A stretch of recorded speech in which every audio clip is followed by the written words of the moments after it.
Bonjour à tous. Hello everyone. Ici Pierre Lemonde, président du CORIM. Bienvenue à ce rendez-vous en ligne.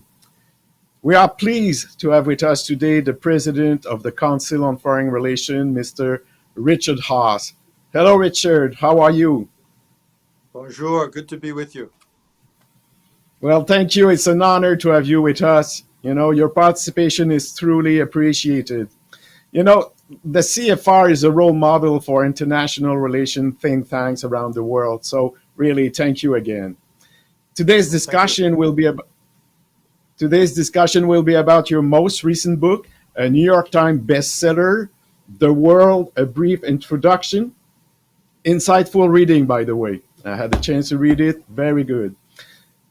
There are so many global issues that could be discussed today, but the conversation will concentrate on U.S. China relationship, climate change, global governance, and all this, of course, in light of the forthcoming Biden administration. To discuss it with you, we have the holder of Raoul-Dandurand Chair in Strategic and Diplomatic Studies and Director of the Observatoire on the United States at the Université du Québec à Montréal, Monsieur Frédérick Gagnon. Bonjour Frédéric, comment ça va? Bonjour Pierre, ça va bien, merci. Thank you for having accepted to lead this discussion. And without further ado, the floor is yours, Frédéric. Merci Pierre de m'avoir invité à animer la discussion d'aujourd'hui. I also thank Dr. Haass for accepting the invitation. When Pierre asked me to prepare questions for you, Dr. Haass, I also turned to your most recent book, The World, A Brief Introduction, that was published a few months ago. I really enjoyed the book, and I'm not saying this just because you're here. I think it's a book that provides the essential information to understand the major milestones in the history of our world, as well as the major international issues we are facing in the 21st century. So today's discussion will address some of these issues, and one of them, of course, is the future of the United States in the years and decades to come.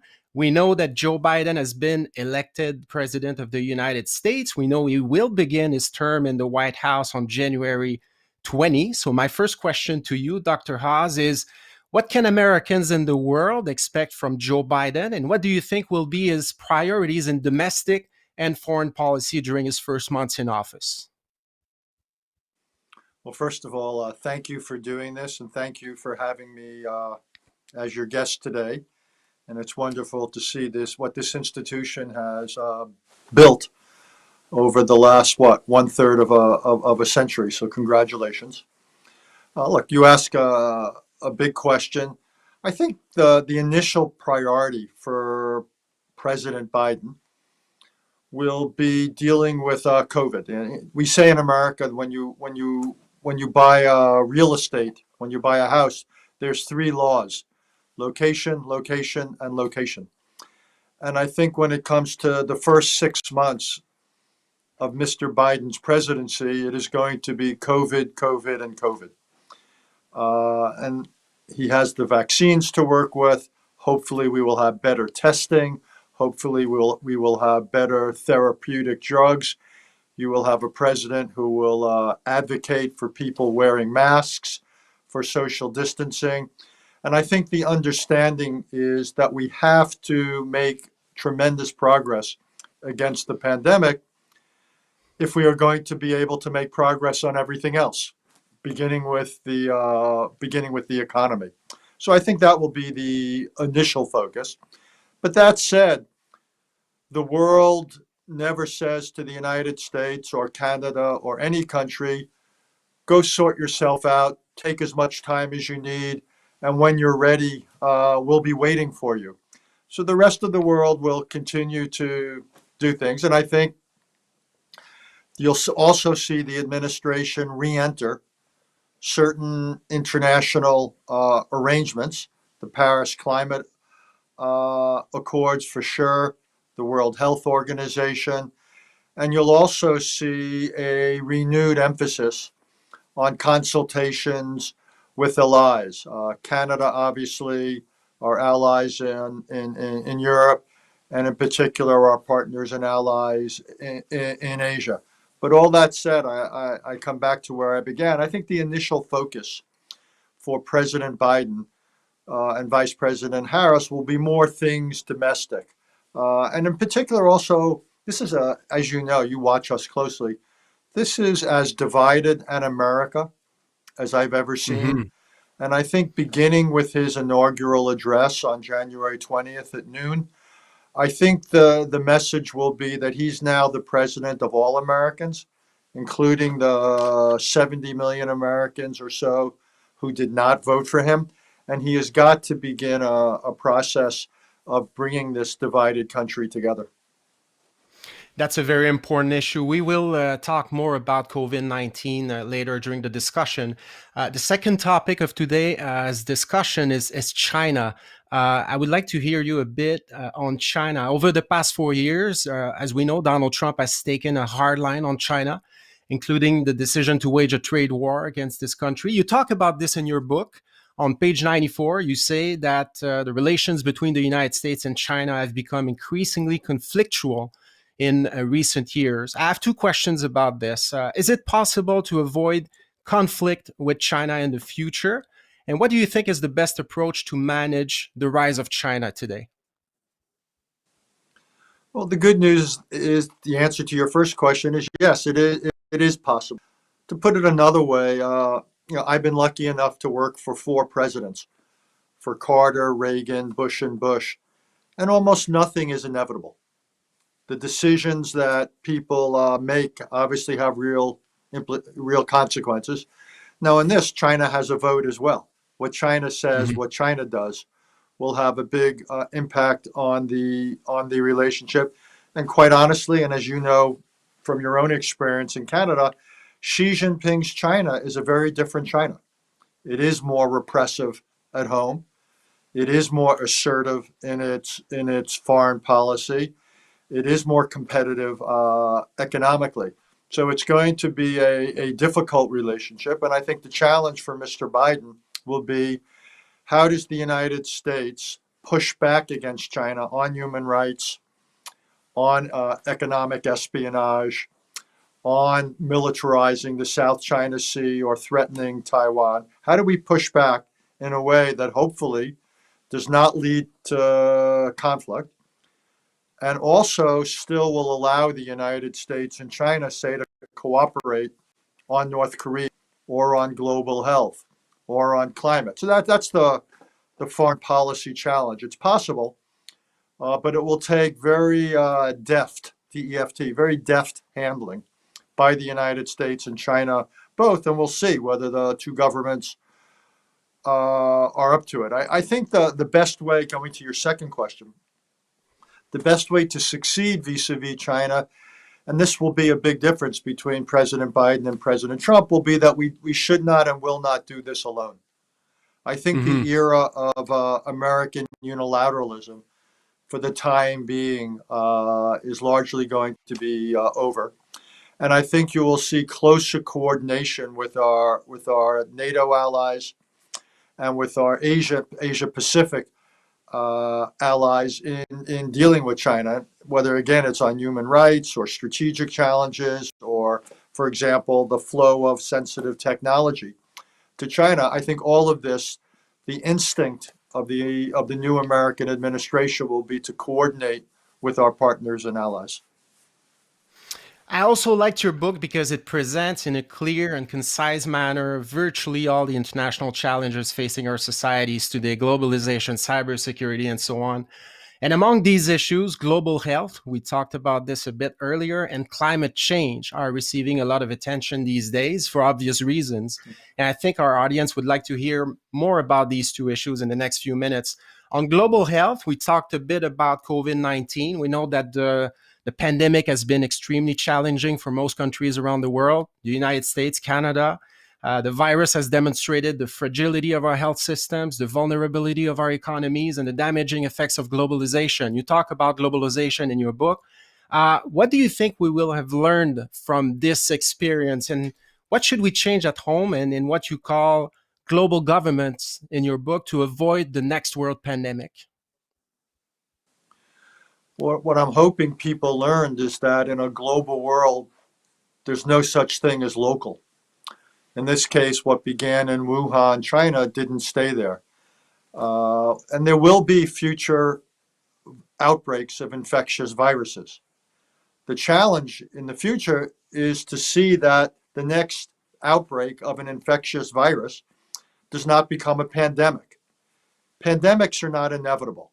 Outbreaks probably are, and that's the challenge. So it will be to see that countries around the world are, one, better prepared to deal with outbreaks. That means monitoring, having their equivalent of what we have in this country, the Centers for Disease Control, but also they're prepared to act. The problem with China is not that it didn't have the capability, it's that it didn't use it. The Chinese were unwilling to face up to the reality that they had a problem. People were in that political system were afraid of the consequences of reporting bad news. And by the time China began to act, it was too late. The disease had spread around China and to the rest of the world. So we need to build capabilities, but just as important, we need to build or encourage a willingness to act, to meet international obligations. So that's one thing. Every country needs to prepare better for it. We need to have certain equipment, certain arrangements in place, because again, it's inevitable. There will be future outbreaks. I think also in the short run, we're going to have to deal with the production and distribution of responses to COVID-19, the vaccine. If you need 2 doses, that's 16 billion doses we are going to need to produce and deliver around the world. That's easier said than done, particularly given the requirements for refrigeration. And then also there's, it's not, you can't have a vaccine-only response. We are going to need better, more accurate, quicker testing.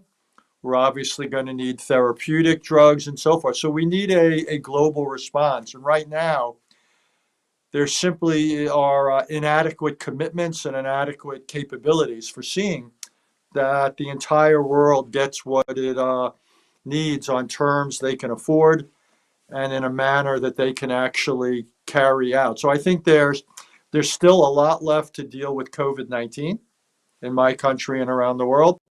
And we need to learn the right lessons of this pandemic. And I'd say one other thing. I mentioned before the United States would probably go back into the World Health Organization, but that's not enough. One of the lessons of this is the World Health Organization is inadequate.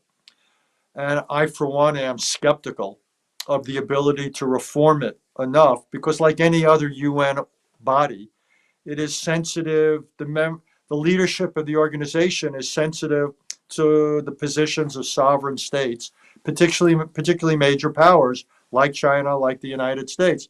So we may need to think of introducing new machinery around the world that is more independent and is both willing and able to sound the alarm when there's an infectious disease outbreak, even if the country where it begins does not want the alarm sounded.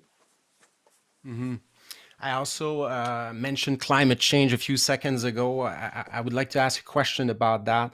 In many of our societies, and you talked about the United States, where we see an intense polarization between progressives and conservatives, it seems like our societies are very divided, and on climate change in particular. And on this issue in particular, we see that political debates often oppose 2 visions of economic development. The first one says that the fight against climate change must not hinder job creation.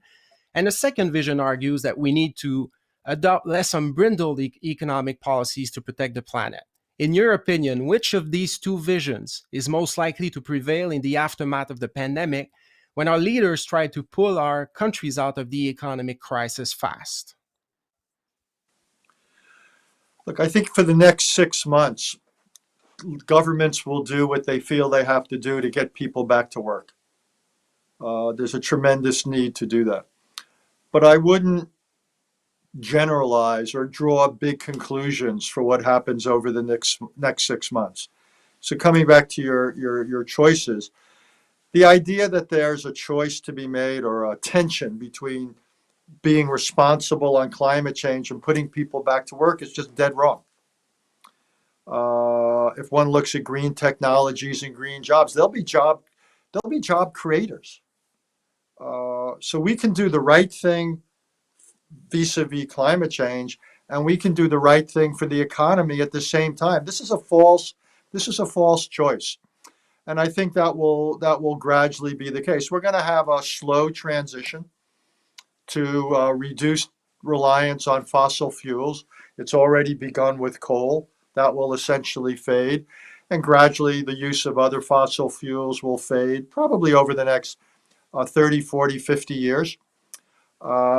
We could accelerate it if we were more willing to use nuclear, but that has its own problems. So the emphasis will be on efficiency and using things like solar, wind, wave, and so basically better batteries. There's a lot of ideas that will be out there, but this will happen, and some of this will be done by international agreement, but also a lot of this is going to have to be done through domestic policy. And I'm a little bit optimistic here.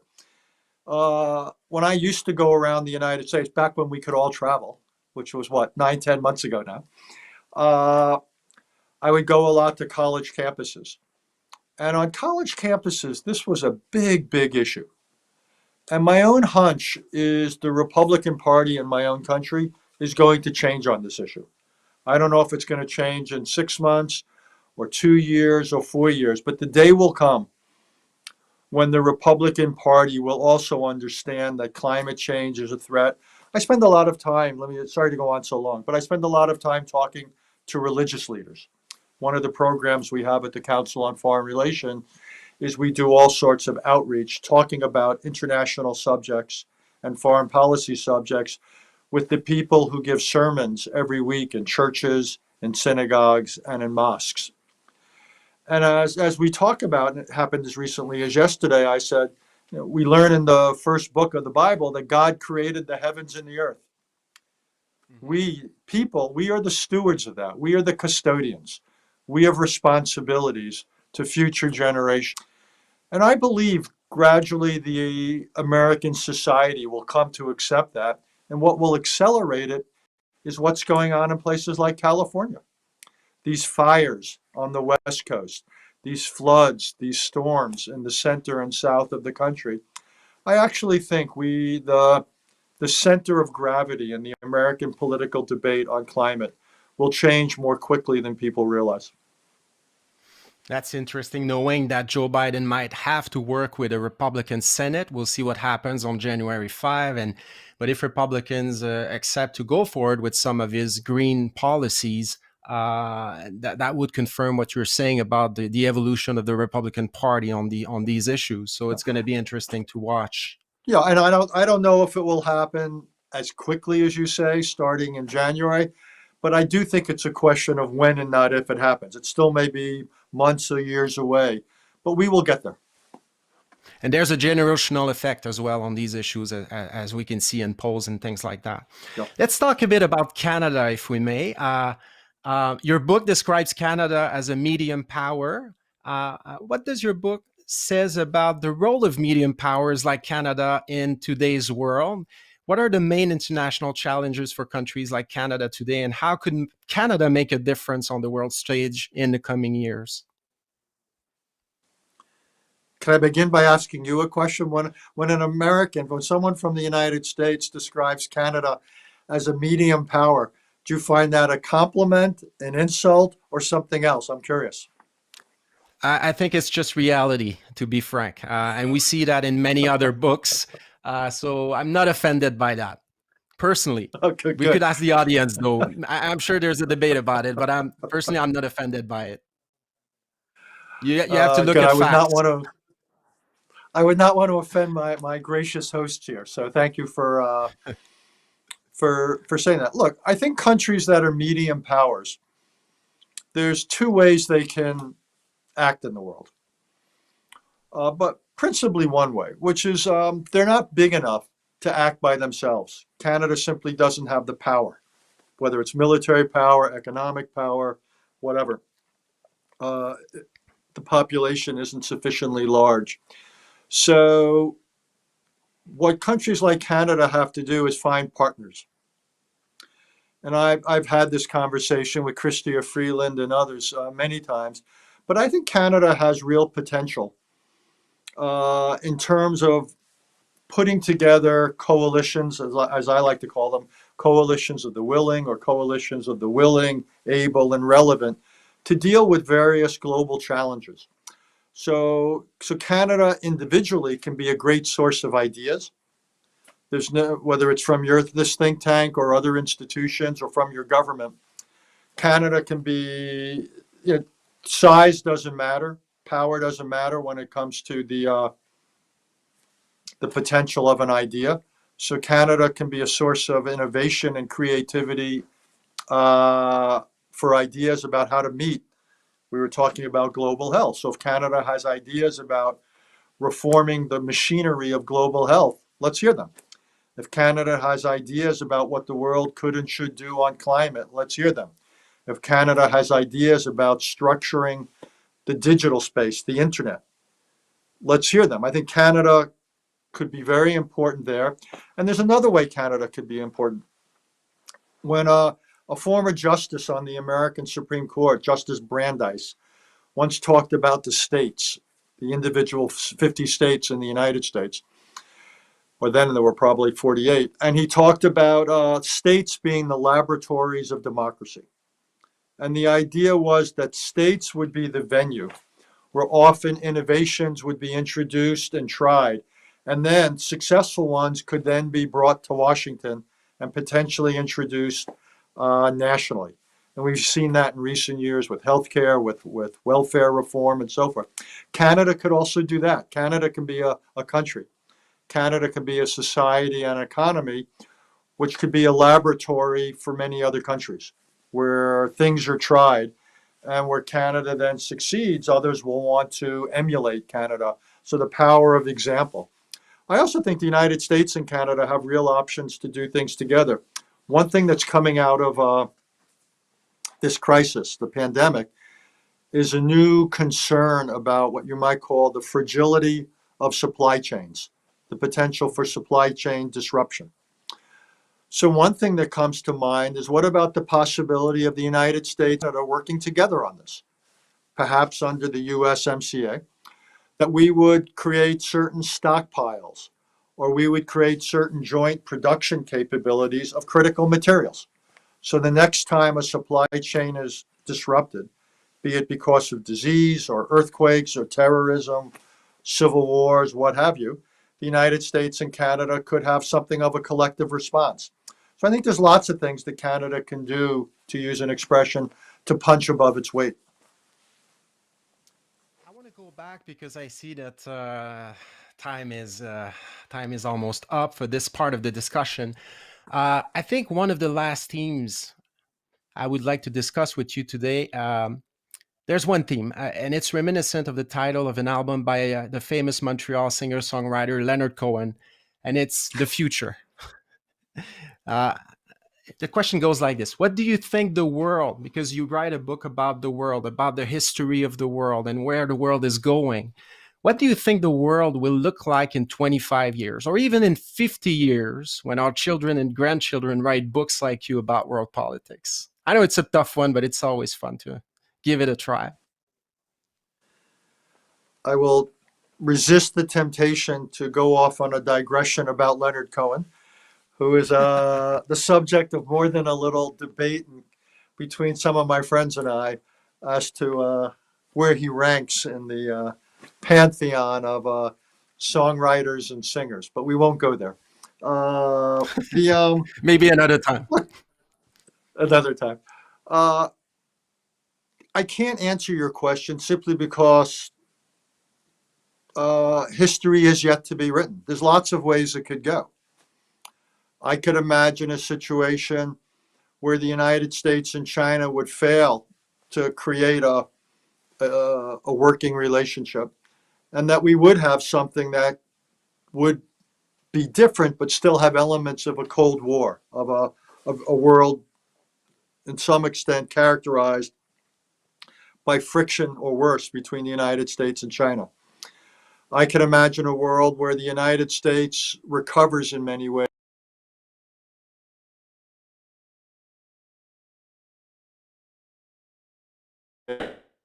Much of what we've seen over the last 70, 75 years since World War II. I can imagine a world in which international institutions get stronger. But I could also imagine a world in which order breaks down, in which the United States plays less of a role in the world. We turn inward, and we have in various regions of the world more violence, or we have local powers create, in some ways, putting pressure on their neighbors. I can imagine where global institutions do not improve. So there's any number of futures, from the optimistic to the pessimistic. The good news is there's no reason to be fatalistic. There's no reason to assume the bad futures will become reality. The problem is there's no reason to assume the good futures will become reality. I think a lot depends on, quite honestly, my own country. Not everything, but a lot. It also depends, though, on what happens in places like China. And again, it comes back to something you just asked about the Canadas of the world, about what medium powers, how much working together is there to improve the machinery of global responses to challenges. So 50 years is too long of a time span, but it all remains to be seen. And again, history to me is very much in the hands of those who are alive at the time. And again, that's either so to me, I tend to be, like, again, I've been in government enough. I see where people can make a difference. So I continue to think there's possibility out there. And even though the last few years have been a rough time, there's still the possibility we'll learn some of the right lessons, and that we will be better prepared for the next outbreak of disease. And we will be galvanized, among other things, say, to deal with climate, or to work together to try to shape what China does with its growing power. Thank you, Dr. Haass. A message of hope. And I think we need that these days after 9 months of a pandemic and economic difficulties and all the issues we mentioned.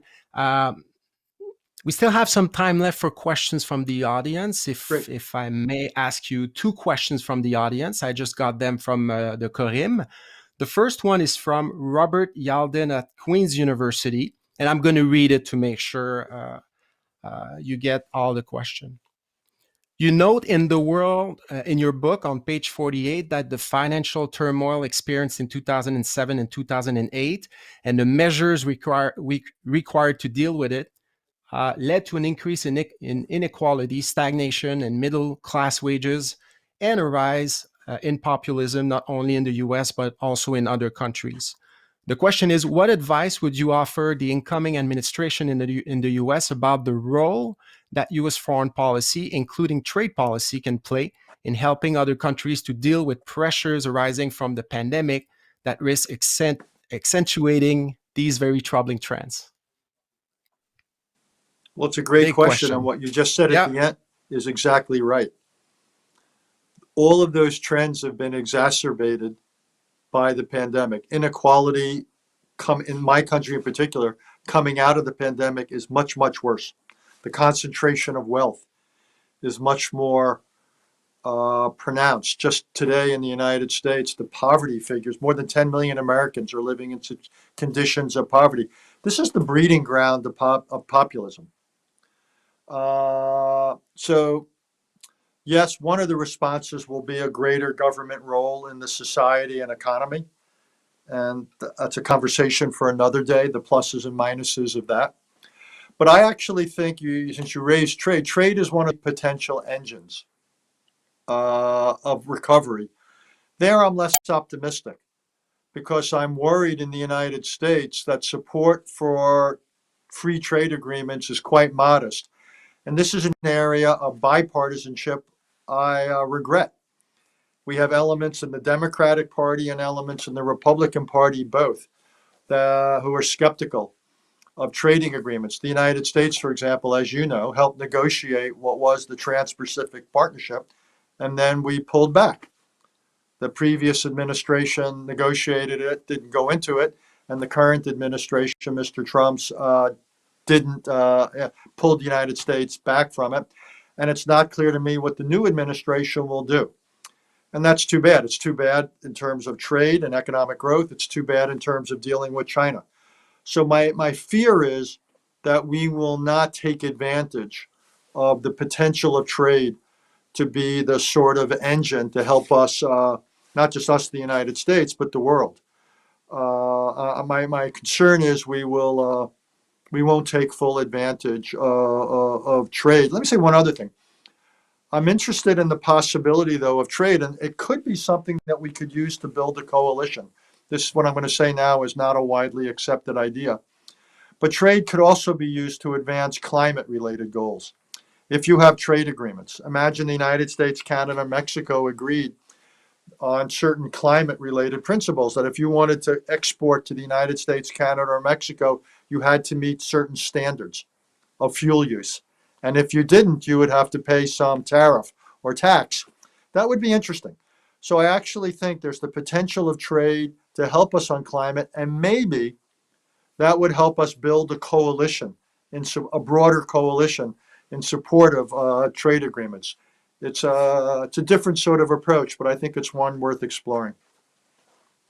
And we have maybe a few more minutes for a second question from the audience, from David Borrell at Morneau Shepell. It talks about your experience in government, and it goes like this. There's been much talk of rebuilding the State Department. As the former head of policy planning at State, what role do you believe the Office of Policy Planning can play in reinvigorating the department in a Biden administration? Good question again. Another good question. Let me separate it two ways. The policy planning staff is not going to be the center of rebuilding the State Department. The policy planning staff should be the center of producing creative, innovative ideas for American foreign policy, talking what we've been discussing today. For example, new thinking about how to improve the machinery of global governance, or new thinking about what to do about North Korea or Iran, what to do about China. That's what the policy planning staff ought to be doing. What I'm hoping Tony Blinken does, the new Secretary of State, and I think he will, is he's inheriting a broken foreign service and a broken State Department. So he needs to restore the role of American diplomacy, but he also needs to build capacity within the State Department. And that will probably mean bringing back in some of the senior people who retired or left early. It may mean making it easier for Americans with expertise to come in, not as a career, but just for a couple of years, kind of temporary, what's called lateral entry. And what we have to, again, do is make the Foreign Service, make the State Department an exciting place to work. I'm considerably older than you, but when I came of age, foreign policy was one of the really interesting, exciting career paths. I would love for the young, the most talented young people graduating from our universities to basically say, I want to go work on diplomacy. I want to go work at the State Department. We have enough people in the United States who do private equity. We have enough people in the United States who do investment banking. I would hope that some of the best and the brightest would maybe be tempted to go into the State Department and try diplomacy. It doesn't pay as well. The stock options aren't as good, but you can make a real difference, and the satisfaction of participating in something worthwhile, you can't put a price on it.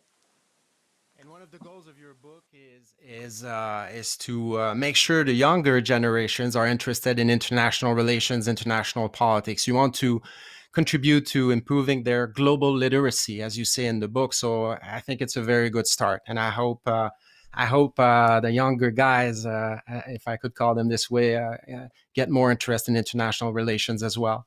Unfortunately, though, it's all the time. That's all the time we had for today's activity.